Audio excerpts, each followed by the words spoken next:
says he hadn't been dating a young woman very long before he decided he needed to break it off. Well, Detroit police say that woman is responsible for using her car as a deadly weapon in his murder, and it was all caught on surveillance video. 7 Action News reporter Kimberly Craig has been talking to the victim's family. And Kim, that surveillance video, kind of hard to look at. I checked it out this morning.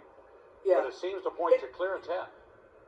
Absolutely, without a doubt, this driver was gunning for Terrence Ricks Jr. You'll see him running down the sidewalk here as he's being chased by a car, and behind the wheel a woman now charged with first-degree murder. My son didn't deserve to die this way. My son's supposed to be burying me, not me burying him. What happened to 25-year-old Terrence Ricks Jr. is horrifying, and Detroit police say this woman, 20-year-old Denisha Mathis, is responsible for killing him. Her weapon, this car, as young Terrence ran for his life. She couldn't take the breakup because prior to that day, I heard him on the phone telling someone, I don't know if it was her, don't call my phone no more and don't text me no more. I know she's just been coming to the house.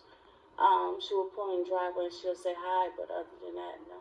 Mr. and Mrs. Ricks say their son had only been dating Denisha for no more than a month, and it seemed he wanted to break up, but not Denisha, who came by the house last week Tuesday. She was in front of my house arguing with my son. I came outside and told my son, I said, leave her alone. Come on in the house, man. And about 15 minutes later, Mr. Ricks says his son left to go to the store to get some cigarettes, perhaps not realizing Denisha was still around. She was still in the neighborhood stalking him, and seen him up there on 7 Mile. It's unclear if the two started arguing again, but what is clear is the evil that is behind the wheel. As investigators say, Denisha Mathis drove her car down 7 Mile, looped around in the parking lot as Terrence desperately tried to get away, but there was nowhere for him to hide, and the father of 2 was hit and killed, perhaps because he was a man Denisha Mathis couldn't have. I just want to know why.